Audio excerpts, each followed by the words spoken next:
Hello everyone. आइए हम discuss करते हैं आज पॉपुलेशन ज्योग्राफी के ही या पॉपुलेशन के ही एक नए कॉन्सेप्ट को, पॉपुलेशन पिरामिड्स को। ये पॉपुलेशन स्ट्रक्चर या जनसंख्या संरचना को समझने के लिए पॉपुलेशन पिरामिड बहुत ही इम्पोर्टेंट कॉन्सेप्ट है। और ये आपके आगे अगर आपको किसी डायग्राम के थ्रू किसी कंट्री को समझना हो तो ये पॉपुलेशन पिरामिड आपको बहुत हेल्पफुल होता है। दोस्तों, हम प्रीवियस चैप्टर्स जो वीडियोस हैं उनके अंदर हम पॉपुलेशन के डेमोग्राफिक ट्रांजिशन पे डिस्कशन कर चुके हैं, डिस्ट्रीब्यूशन डेंसिटी को प्रभावित करने वाले कारकों पे डिस्कस कर चुके हैं, और पॉपुलेशन के जो भी इम्पोर्टेंट कॉन्सेप्ट है उस पर हमने एक वीडियो में डिस्कस किया था। इस वीडियो में हम पॉपुलेशन पिरामिड के बारे में चर्चा करेंगे कि पॉपुलेशन पिरामिड आपका ओवरऑल क्या बताता है। आइए देखते हैं कि पॉपुलेशन स्ट्रक्चर जिसको हम बोलते हैं, जिसको संरचना बोलते हैं, जनसंख्या की जो संरचना है, तो जो नेचुरल इंक्रीज होता है उसको क्या कौन कौन से, जो प्राकृतिक रूप से जनसंख्या वृद्धि होती है उसको कौन कौन से कारक प्रभावित करते हैं। एक होता है birth rate, death rate and life expectancy, यानी जीवन प्रत्याशा। और ये सारे फैक्टर मिलके आपको किसी भी कंट्री को जो जनसंख्या है वहाँ की उस संरचना को प्रभावित करते हैं। ये कॉन्सेप्ट हम पहले डिस्कस कर चुके हैं, बर्थ रेट, डेथ रेट और लाइफ एक्सपेक्टेंसी।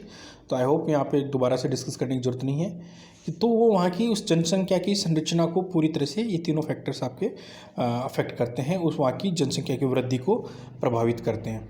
अब आप देखिए कि पॉपुलेशन का जो स्ट्रक्चर होता है उसको हम पिरामिड के माध्यम से दिखाते हैं। ये आपका पिक्टोरल, मतलब आपको एक पिक्चर के रूप में दिखा दिया जाता है। उस पिक्चर में या हम डायग्राम के थ्रू ये दिखाते हैं कि जो आपकी जो पॉपुलेशन है वो किस पर्टिकुलर एज ग्रुप में आपकी क्या है। तो इसमें हम क्या लेते हैं, बेसिकली पॉपुलेशन पिरामिड जो है आपका मुख्य रूप से जो है उसको हम अलग अलग एज ग्रुप वाइज डिवाइड कर देते हैं। 5 से 9 साल हो गया, 10 से 14 साल हो गया, इस तरह से हम एज वाइज इसको डिवाइड करके जनसंख्या की जो पॉपुलेशन है उनको हम बार के रूप में, मतलब हॉरिजॉन्टल बार के रूप में दिखाते हैं। और फिर करते क्या है, percentage of the total population subdivided into males and females. अब क्या करते हैं, पहले तो हमने एज ग्रुप में डिवाइड किया कि 5 से 9 साल, 9 से 10 से 14 साल, ऐसे डिवाइड कर दिया पॉपुलेशन को 2 भागों में। और इसको भी कैसे किया हमने, इसको हमने एक तरफ तो रखा मेल, जो आपका बार बना हॉरिजॉन्टल बार, एक तरफ तो रखा मेल पॉपुलेशन को, एक तरफ रखा फीमेल पॉपुलेशन को। इस तरह से हम इसको डिवाइड करके एक पिरामिड बनाते हैं, पिरामिड स्ट्रक्चर बनता है। और उस स्ट्रक्चर को हम फिर इंटरप्रेट करते हैं और हम समझने की कोशिश करते हैं कि पॉपुलेशन आपका जो है वो कैसे आपका बढ़ रहा है या घट रहा है या क्या स्थिति में है। जो अगर हम पॉपुलेशन पिरामिड को हम देखें दोस्तों, तो इसको देखने से हम कौन कौन से जो एंगल हैं पॉपुलेशन के या जनसंख्या के वो हम समझ सकते हैं। उसको देखते हम देख सकते हैं कि एज डिस्ट्रीब्यूशन क्या है। किसी भी पिरामिड को अगर हम देखेंगे तो उसमें पता चल जाएगा कि किस जो जनसंख्या है कौन सी एज ग्रुप में, कौन सी उस ब्लॉक में ज़्यादा है, जवान ज़्यादा हैं, वृद्ध ज़्यादा हैं, या आपका बच्चे ज़्यादा हैं, या वर्किंग पॉपुलेशन ज़्यादा है, डिपेंडेंट पॉपुलेशन ज़्यादा है। तो हम उस पिरामिड को देख के ये मोटे तौर पे अंदाज़ा लगा सकते हैं कि ये इस पर्टिकुलर कंट्री की ये कंडीशन है। दूसरा, हम देख सकते हैं कि डेमोग्राफिक बूम है या बस्ट है। मतलब आप देख सकते हो कि वहाँ पे जनसंख्या का विस्फोट तो नहीं हो रहा है पर्टिकुलर उस कंट्री के अंदर। उस पिरामिड को देख के हम अंदाज़ा उसको देख के हम इंटरप्रेट कर सकते हैं। नेक्स्ट है सेक्स रेशियोज, मतलब लिंगानुपात, प्रति 1000 पुरुषों पर महिलाओं की क्या स्थिति है या महिलाओं पर पुरुषों की क्या स्थिति है। वी कैन सो दैट उसको हम अच्छे से समझ सकते हैं, सेक्स रेशियो जिसको हम लिंगानुपात कहते हैं। नेक्स्ट है दोस्तों डिपेंडेंसी रेशियो। डिपेंडेंसी रेशियो जैसे मैंने कहा कि वर्किंग पॉपुलेशन होती है, एक होती है आपकी डिपेंडेंट पॉपुलेशन। डिपेंडेंट पॉपुलेशन कौन सी होती है दोस्तों, जो भी आपका 15 साल से कम के बच्चे हैं, 0 से लेके 15 साल तक जो जनसंख्या आपकी होती है वो आपकी किस पे डिपेंड होती है, जो आपके घर में कमाने वाले लोग हैं उस पर। और 60 साल से ज़्यादा के जो लोग हैं वो भी आपके किस पे डिपेंड होते हैं, वो भी आपके जो अर्निंग पर्सन होता है। तो अर्निंग पर्सन कौन रह गया, 15 से 60 साल के बीच में जो आपकी अर्निंग पर्सन है, जो या वर्किंग पॉपुलेशन जिसको हम बोलते हैं, उसको वर्किंग पॉपुलेशन बोलते हैं। 15 से 60 के ऊपर, जो 15 से 60 तक, और जो 15 से कम है और 60 से ज़्यादा है उसको हम डिपेंडेंट पॉपुलेशन बोलते हैं। तो अब आपकी वर्किंग पॉपुलेशन जो 15 से 60 और जो बिलो वाली है, इसके बीच में जो रेशियो निकलता है उसको हम आसानी से समझ सकते हैं इस पॉपुलेशन पिरामिड को देख के कि भाई इस कंट्री की क्या स्थिति है, इसमें लोग कितने डिपेंडेंट हैं वर्किंग पॉपुलेशन के ऊपर, या वर्किंग पॉपुलेशन कितनी है। तो ये आपका डिपेंडेंसी रेशियो भी बताता है। आइए हम देखते हैं कि अगर हमें इंटरप्रेट करना हो तो हम कैसे कैसे। देखिए ये ग्राफ है, इंटरप्रिटेशन में हमें क्या क्या देखना चाहिए। इस ग्राफ को अगर आप देखा होगा आपने, आपकी बुक्स में भी छपे हुए होते हैं, जगह जगह पे न्यूज़पेपर वगैरह में भी आते रहते हैं और आपका और बुक्स में भी रहेंगी। तो आप इसको देख के आपको क्या कोई कहे, आपको बीइंग ए ज्योग्राफर आपसे पूछा जाए कि ये ग्राफ क्या शो कर रहा है, तो इसको हम समझने की कोशिश करते हैं कि आप देखिए ये जो दो ग्राफ है ये आपके इंडिया और चाइना के हैं। दोनों में देखिए आपको जो ब्लू लाइन है वो आपकी क्या दर्शाती है, फीमेल पॉपुलेशन, और जो आपका जो पर्पल पिंक जो लाइन है वो आपकी मेल पॉपुलेशन को शो कर रही है ना। सॉरी मैंने आपको उल्टा बता दिया, ब्लू आपकी है वो मेल पॉपुलेशन है और जो पिंक है वो आपकी फीमेल पॉपुलेशन है। तो आपकी इस जो ग्राफ को देख के आप अंदाज़ा लगा सकते हैं कि दोनों के ग्राफ में डिफरेंस आप देख पा रहे होंगे। जो चाइना का जो ग्राफ है वो राइट साइड का जो ग्राफ देखिएगा वो नीचे से आपका नेरो है, मतलब सकड़ा है, कंपेयर टू इंडिया के। आई होप आप देख पा रहे होंगे कि इंडिया के कंपेयर में आपका नीचे से सकड़ा है, जबकि इंडिया का बहुत ब्रॉड है। फिर ब्रॉड इंडिया का बीच में से भी ब्रॉड है, फिर ऊपर जाके एकदम से धीरे धीरे सकड़ा हो जाता है। लेकिन चाइना का अभी देखिए नीचे एकदम से सकड़ा, फिर बीच में ब्रॉड हो जाता है, फिर ऊपर जाके वापस ब्रॉड ही रहता है। इतना स्टीप इंडिया के कंपेयर में उतना स्टीप नहीं घट पा रहा है। अब देखिए दोस्तों ये क्या शो कर रहा है, चाइना का बीच में से बहुत चौड़ा है और इंडिया का धीरे धीरे उतना चौड़ा नहीं है। इसका मतलब क्या है कि चाइना में अभी वर्किंग पॉपुलेशन ज़्यादा है, मतलब लोग काम करने वाले ज़्यादा हैं। लेकिन अब ये स्थिति जो ये ग्राफ है ये क्या कर रहा है, इंडिया में आज 650 मिलियन जो पीपल है वो आपके वर्किंग एज ग्रुप में है ना, 25 से 65 साल की एज ग्रुप में। जबकि चाइना में 830 मिलियन, मतलब हमारे से ऑलमोस्ट 180 मिलियन पीपल हमारे से ज़्यादा वहाँ पे वर्किंग है। तो अब आप सोचिए कि ऐसा कहा जा रहा है कि इंडिया के अंदर 2040 तक 170 मिलियन और वर्किंग जो पॉपुलेशन है वो आपकी इस एज ग्रुप में घुसेगी, मतलब काम करने वाली जनसंख्या बढ़ेगी। जो आज की डेट में आप देख पा रहे होंगे 15 साल से नीचे जो ये पॉपुलेशन है वो आज के जो आने वाला टाइम है वो कहाँ जाएगी, वो आपके वर्किंग एज के अंदर, क्योंकि लोगों की एज बढ़ेगी तो वो कहाँ जाएंगे ये लोग, ये कार्यशील जनसंख्या में वृद्धि हो जाएगी। तो हमारा जो है, हम चाइना से हमारे यहाँ पे वर्किंग पॉपुलेशन बढ़ जाएगी। तो हम इस संदर्भ में कह सकते हैं कि हमारा डेमोग्राफिक जो डिविडेंड है उसका हम फ़ायदा उठा सकेंगे, और ये वर्किंग पॉपुलेशन जब बढ़ेगी तो आपका ओवरऑल इकोनॉमी में हेल्प करेगी। तो आपका शेप ऑफ द बेस, तो हम इंटरप्रेट करते हैं तो क्या बताता है, the shape of the base, the percentage groups, the dependency और economically active and the life expectancy level और रेशियो। तो आपका जो शेप होता है ये सब चीज़ें बताता है। और मैंने जैसे भी आपसे चर्चा की, तो आपकी जनसंख्या का वितरण किस एज ग्रुप में कितना है ये बता रहा है। आपके बीच में जो ये लाइन देख पा रहे हैं 0 से 4, 5 से 9, ये आपका क्या दर्शा रहा है दोस्तों, ये आपका बता रहा है कि किस एज ग्रुप में, मतलब जनसंख्या का जो ग्रुप बना हुआ है 5 साल तक के कितने लोग हैं। तो आप कंपेयर कीजिए, राइट लेफ्ट में आप कंपेयर करेंगे ब्लू और आपके पिंक में, तो भी आपको समझ में आएगा कि मेल कितने, फीमेल कितने इस पर्टिकुलर एज ग्रुप में। Are you getting my point. और नीचे जो हॉरिजॉन्टल लाइन है जिसमें 0, 10, 20, 30, 40, 50, 60, 70 लिखा हुआ है, वो आपका शो कर रहा है कि जनसंख्या किस एज ग्रुप तक है। तो आप देखिए कि इससे आपको जनसंख्या का जो लाइफ एक्सपेक्टेंसी है वो पता चल जाती है कि किस एज ग्रुप में कितने लोग कितने एज तक जीते हैं। आई होप आप समझ पा रहे होंगे। अब जो आपका जो नीचे से अगर ये बेस है, जो नीचे है आपका बेस जो है, अगर ये चौड़ा है तो ये मान के चलिए कि आपके यहाँ पे यंग पॉपुलेशन, मतलब जवान लोग बहुत ज़्यादा हैं। वाइड बेस क्या शो करता है, जवान पॉपुलेशन। जैसे इंडिया के आप लेफ्ट साइड वाला जो ग्राफ है वो देख पा रहे हैं, वो बहुत ही ब्रॉड है, मतलब चौड़ा है। तो इसका मतलब क्या है कि यहाँ पे यंग पॉपुलेशन ज़्यादा है। और जहाँ पे नेरो है, जैसे चाइना का जो अब नेरो हो रहा है धीरे धीरे, इट मीन्स वहाँ पे जो है वो डिक्लाइन हो रहा है, यंग पॉपुलेशन घट रही है। इसका मतलब क्या हो गया कि नए बच्चे कम पैदा हो रहे हैं, बर्थ रेट पे कंट्रोल है। Are you getting my point. Birth rate पे कंट्रोल है। और वहाँ पे अगर आप टॉप में देखें तो वहाँ पे क्या हो रहा है, वहाँ पे चाइना का जो ये एक्सपेंड हो रहा है, चाइना का जो बेस है ऊपर की तरफ देखेंगे 60 साल से ऊपर की तरफ वो बढ़ रहा है। इसका मतलब क्या है कि वहाँ पे एजिंग पॉपुलेशन बढ़ रही है, वृद्ध लोग ज़्यादा बढ़ रहे हैं, मतलब वहाँ पे एक्सपेक्टेंसी, जीवन प्रत्याशा बढ़ रही है, लोग ज़्यादा जी रहे हैं, हेल्थ फैसिलिटी वॉट एवर। तो इस वजह से क्या हो रहा है कि डिपेंडेंसी पॉपुलेशन। तो आप समझ गए होंगे कि इस वजह से क्या हो रहा है कि दोनों को हम कंपेयर कर पा रहे हैं, इंडिया डेमोग्राफिक डिविडेंड का कैसे फ़ायदा उठाएगा। तो आप ये अलग अलग यूथफुल स्टेज में क्या होता है कि जो पिरामिड होगा उसमें आपका जो बेस होगा वो बहुत चौड़ा होगा। बेस से मतलब है जो आपके नीचे की तरफ जो आप देख रहे हो एकदम से चौड़ा है, जो यूथफुल पॉपुलेशन है। एजिंग पॉपुलेशन में क्या होगा, जो वृद्ध पॉपुलेशन होगी उसके ऊपर की तरफ चौड़ा हो जाएगा। और इसमें एजिंग से मतलब है जनसंख्या उसमें बढ़ रही है, मतलब लोगों की एज का बीच में मिड एज ग्रुप में ज़्यादा है। और एजेड पॉपुलेशन में आपका जो पिरामिड है वो एकदम से आप देखिए, आप डिफ्रेंशिएट करना मुश्किल हो जा रहा है। जो थर्ड आपका जो ग्राफ है उसके अंतर्गत, उसके अंदर आपको ये, आई होप आप ये ग्राफ समझ पाएंगे। मैं इसको रोक कर आप देख लीजिएगा, मैंने इंटरप्रेट पिछले ग्राफ में कर दिया था।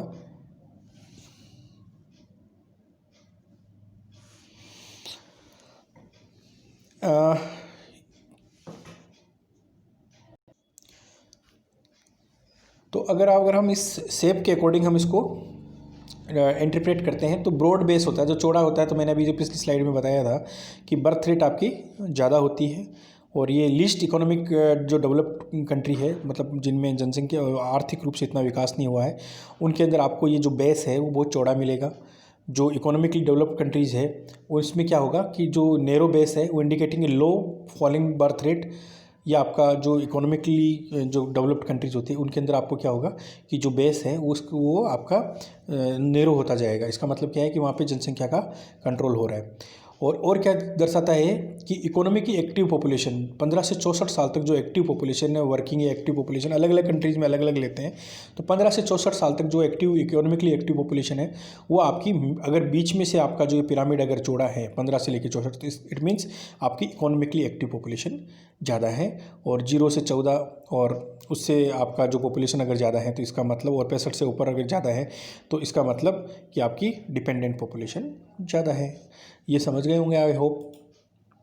तो अगर आप ये हम पहले ही चर्चा कर चुके हैं कि ये जो पिरामिड है इसका शेप कैसे आपका अफेक्ट होता है। तो आप इकोनॉमिकली जो डेवलप्ड कंट्रीज़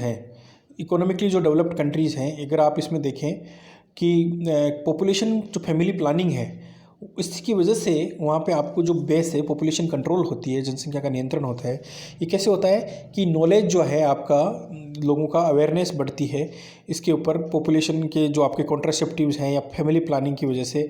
और फैमिली प्लानिंग्स के जो मेथड्स हैं, स्पेशली आप देखें जो आपका जो कॉन्ट्रासेप्टिव्स है उनकी अवेलेबिलिटी हो, चाहे आपका ट्यूबेक्टोमी वेसेक्टोमी किया हो या आपका, इस वजह से क्या होता है कि फैमिली प्लानिंग की जो नॉर्म्स हैं या जो भी आपकी जो होते हैं इनकी वजह से आपका पॉपुलेशन पे कंट्रोल होता है।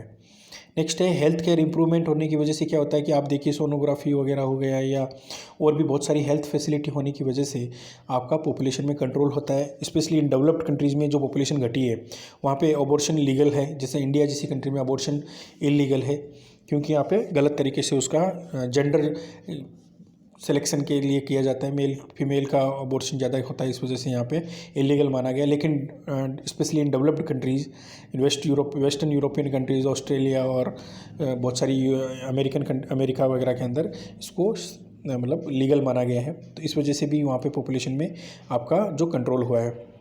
नेक्स्ट है दोस्तों वीमेन एजुकेशन एंड स्टेटस।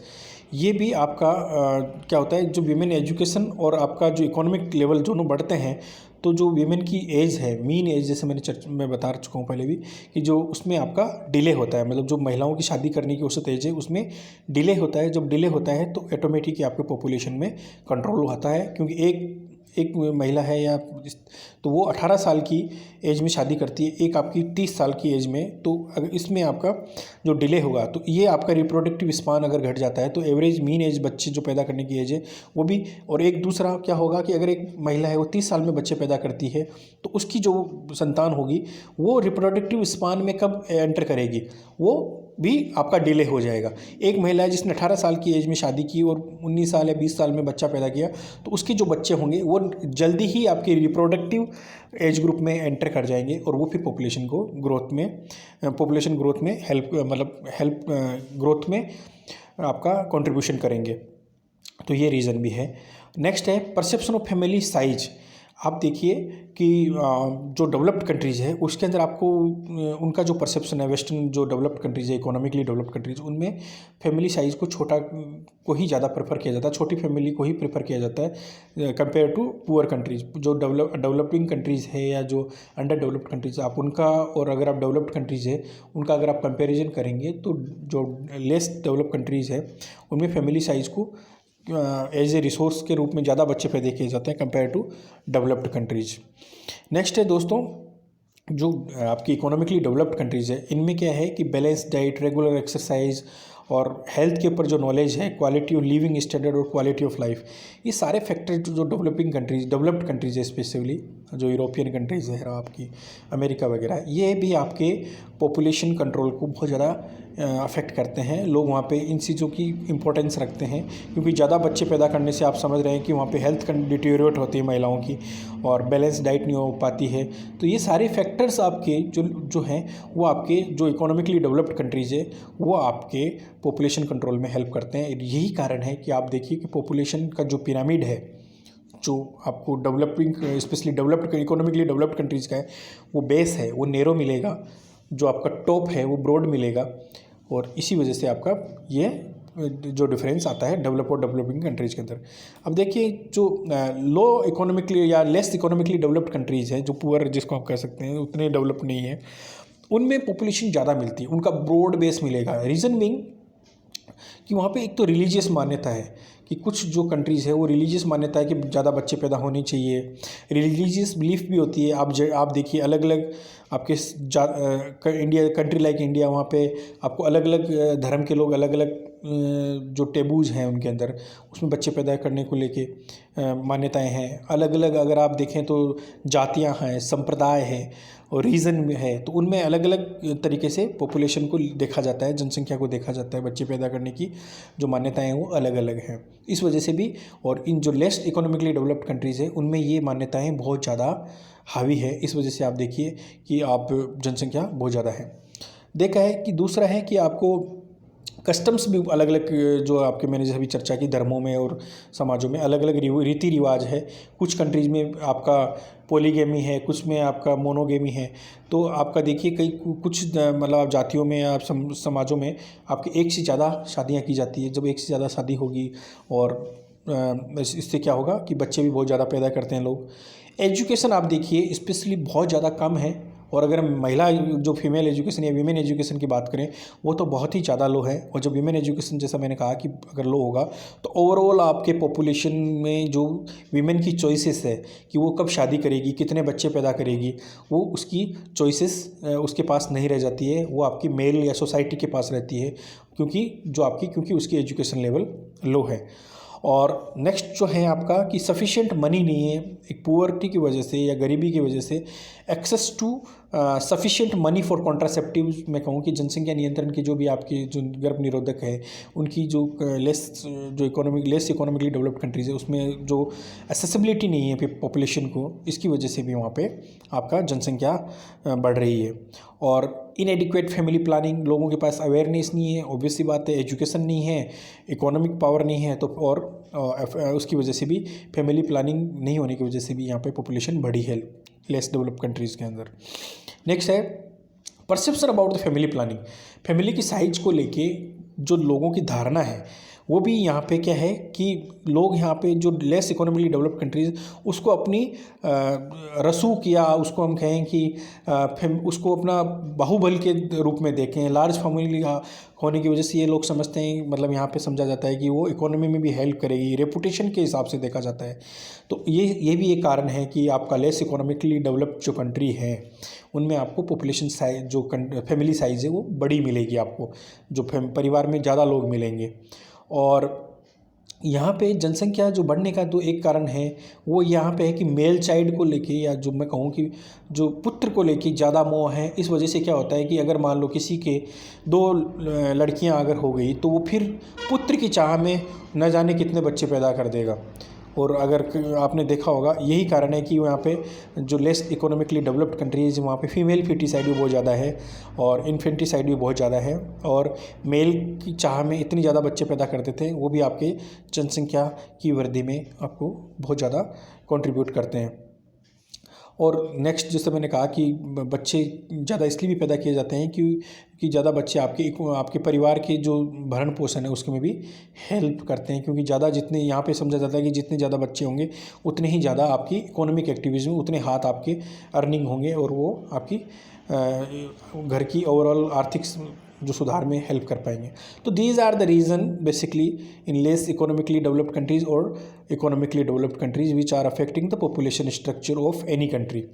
और यही कारण है कि आपकी जो पॉपुलेशन का जो पिरामिड होता है उसमें आपको ये डिफरेंसेस देखने को मिलते हैं। आई होप आपको ये लेक्चर पसंद आया होगा। जल्द ही मिलते हैं नए वीडियो के साथ में नए लेक्चर के अंदर। Thank you so much.